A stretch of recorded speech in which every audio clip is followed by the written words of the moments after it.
Hello students of standard 4। हम लोग अध्याय 3 में मेरी पहली हवाई यात्रा का पाठ पढ़े थे। आप लोग भी मैं समझता हूँ पढ़े होंगे, अच्छी तरह से सुने होंगे और उससे आगे हम लोग अभ्यास की ओर बढ़ रहे हैं। इसको फेयर करना है, अपने अपने कॉपी में अच्छी तरह से आप लोग फेयर तैयार करेंगे, रिवाइज करते रहेंगे, दोहराते रहेंगे। तो मैं सवाल की ओर चलता हूँ। यहाँ पर सही उत्तर चुनकर नो लगाना है। स्नेहा अपने मम्मी पापा के साथ कहाँ गई थी? तो यहाँ पर 3 ऑप्शन देख रहे हैं, मुंबई, कोलकाता, दार्जिलिंग। तो कहाँ गई थी? तो वो कोलकाता गई थी। कहाँ गई थी? कोलकाता में टिक मारना है। दूसरा जो है इसमें मार देना है। दूसरा, स्नेहा और उसके मम्मी पापा किस विमान सेवा से यात्रा कर रहे थे? तो इसमें हो जाएगा इंडियन एयरलाइंस हो जाएगा। आप लोग कहानी को पढ़ेंगे, उसमें आया है कि 2 लोग किस विमान से यात्रा कर रहे थे। तो यहाँ इंडियन एयरलाइंस हो जाएगा। नंबर ग में है, विमान धरती से कितने फीट ऊपर उड़ रहा था? तो इसका जवाब है विमान धरती से करीब 8000 फीट की ऊंचाई पर उड़ रहा था। इसमें मार देंगे, ट्रिक मार देंगे। अब आगे प्रश्न उत्तर की ओर। यह पत्र किसने किसको लिखा है? तो यह पत्र किसने? स्नेहा ने स्वाति को लिखा है। क्या लिखेंगे? यह पत्र स्नेहा ने स्वाति को लिखा है। विमान के द्वार पर यात्रियों के स्वागत के लिए कौन खड़ी थी? तो विमान के द्वार पर यात्रियों के स्वागत के लिए परिचारिकाएं, 2 परिचारिकाएं खड़ी थी। ठीक है, 2 परिचारिकाएं खड़ी थी। क्या देखकर स्नेहा का मुंह आश्चर्य से खुला रह गया? तो इसका जवाब है चेकिंग पॉइंट पर विमान को स्वच्छ और वातानुकूलित देखकर। विमान को स्वच्छ और वातानुकूलित देखकर स्नेहा का मुंह आश्चर्य से खुला रह गया, यानी विमान बहुत स्वच्छ था। ठीक है, अब आइए लिखित के क की ओर। लिखित के क में आप देख रहे हैं चेकिंग पॉइंट पर सामान के साथ क्या हुआ? तो चेकिंग पॉइंट पर सामान की जांच की गई, है ना। उसके बाद वो सामान जो है उनके विमान तक पहुंचा। फिर है विमान की उड़ान भरने से पहले सीट बेल्ट क्यों बांधी जाती है? तो इसका जवाब है हवा में विमान की उड़ान भरने पर शरीर का भार क्या हो जाता है? हल्का हो जाता है। इसलिए उड़ान भरने से पहले सीट बेल्ट बांधनी पड़ती है ताकि लोग इधर बितर ना हो। विमान की खिड़की के बाहर क्या दिखाई दे रहे थे? तो जवाब है इसका विमान की खिड़की के बाहर चारों ओर बादल ही बादल, नीचे धरती बड़ी विचित्र लग रही थी, नीचे सब कुछ छोटा छोटा नजर आ रहा था। तो यही जवाब यहाँ पर होगा। और फिर आगे सवाल की ओर हम लोग बढ़ते हैं। आगे सवाल है विमान से देखने पर धरती कैसी दिखाई दे रही थी? तो विमान से देखने पर धरती बहुत विचित्र लग रही थी, ऐसा प्रतीत हो रहा था।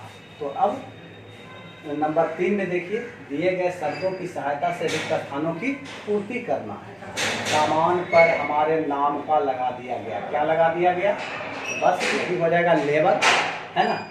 इनका सामान होता है, उनके नाम का लेबल होता है। दूसरा है यात्रियों के पहुंचने से पहले ही विमान का खुल चुका था। क्या खुल चुका था? तो द्वार खुल चुका था। फिर तीसरा है पूरा विमान था। पूरा विमान कैसा था? तो वातानुकूलित था। विमान के भीतर सीटों की कतारें लगी थी। कैसी सीटों? तो आरामदायक। 5वां जो है विमान की ओर दौड़ने लगा। किसकी ओर? तो रनवे की ओर दौड़ने लगा। इसके बाद आप देख रहे हैं पाठ के अंश को पढ़कर प्रश्नों के उत्तर लिखना है। आप पाठ के अंश को देखें। थोड़ी देर बाद हमें एक बार फिर सीट बेल्ट बांधने के निर्देश दिए गए क्योंकि विमान नीचे उतरने वाला था। हम सब ने फिर से अपनी अपनी सीट बेल्ट बांध ली। आसमान की ऊंचाइयों से नीचे की ओर आता हुआ विमान एक बार फिर रनवे पर दौड़ने लगा और कुछ ही देर बाद अचानक रुक गया।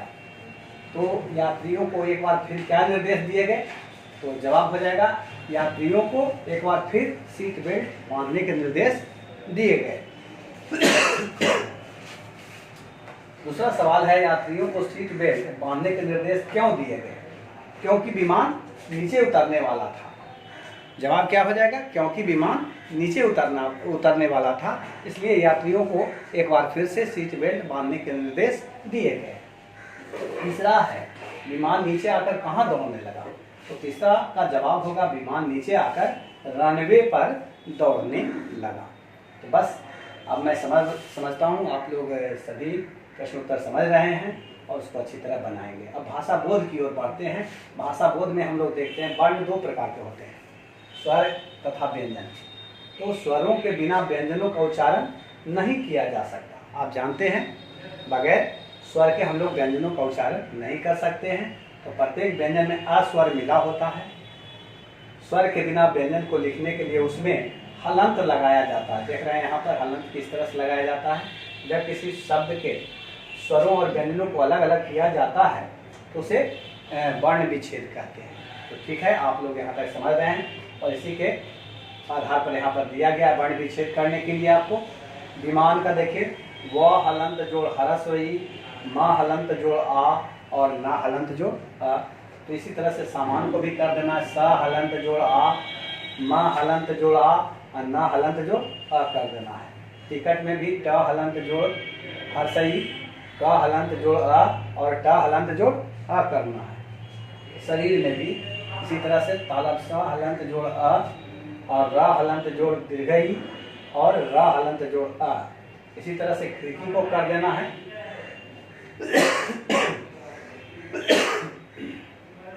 ख हलंत जोड़ ह्रस्व ई, अड़ा हलंत जोड़ अ और क हलंत जोड़ दीर्घ ई। इसी तरह से चरखी च हलंत जोड़ अ और र हलंत जोड़ अ और ख हलंत जोड़ दीर्घ ई। तो ये आपका कंप्लीट हो जाता है। अब यहाँ पर आप देख रहे हैं दिए गए द्वित व्यंजनों से दो दो शब्द बनाइए। क संयुक्त से आपको दो शब्द लिखने हैं।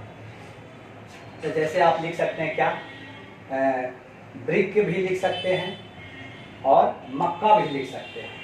टाटा से लिख सकते हैं, टाटा से भी आप बना सकते हैं, जैसे लट्टू और इसी तरह से इकट्ठा, इस तरह से बन सकता है। मिट्टी, मिट्टी बनेगा इससे, लट्टू और मिट्टी, डाडा संयुक्त है। कबड्डी बनेगा और क्या, गड्ढा बनेगा, कबड्डी और फिसड्डी, इस तरह का शब्द दे सकते हैं। मामा से क्या बन जाएगा, मरम्मत बन जाएगा और क्या बन जाएगा,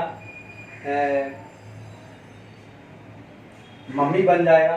तो बस आपको इसको कंप्लीट करना है। और नीचे आप देख रहे हैं यातायात के साधनों को पहचान कर उनका नाम लिखना। बस लिखेंगे, साइकिल लिखेंगे, रेलगाड़ी लिखेंगे, कार लिखेंगे, स्कूटर लिखेंगे और इसको नौका लिखेंगे। नीचे आप देख रहे हैं दिए गए शब्दों को जोड़कर लिखना है। एयर जोड़ पोर्ट, तो क्या बन गया, ये यौगिक शब्द है, एयरपोर्ट बन गया। वायुयान हो गया, आराम जोड़दायक, आरामदायक। चक्कर जोड़दार, चक्करदार, सबको डालना है फेयर में आपको।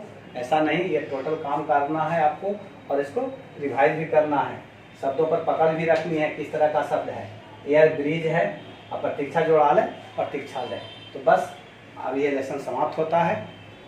आप लोग इसको अपने फेयर कॉपी में डालेंगे और इसे रिवाइज करेंगे, दोहराएंगे। बस आज इतना ही, धन्यवाद।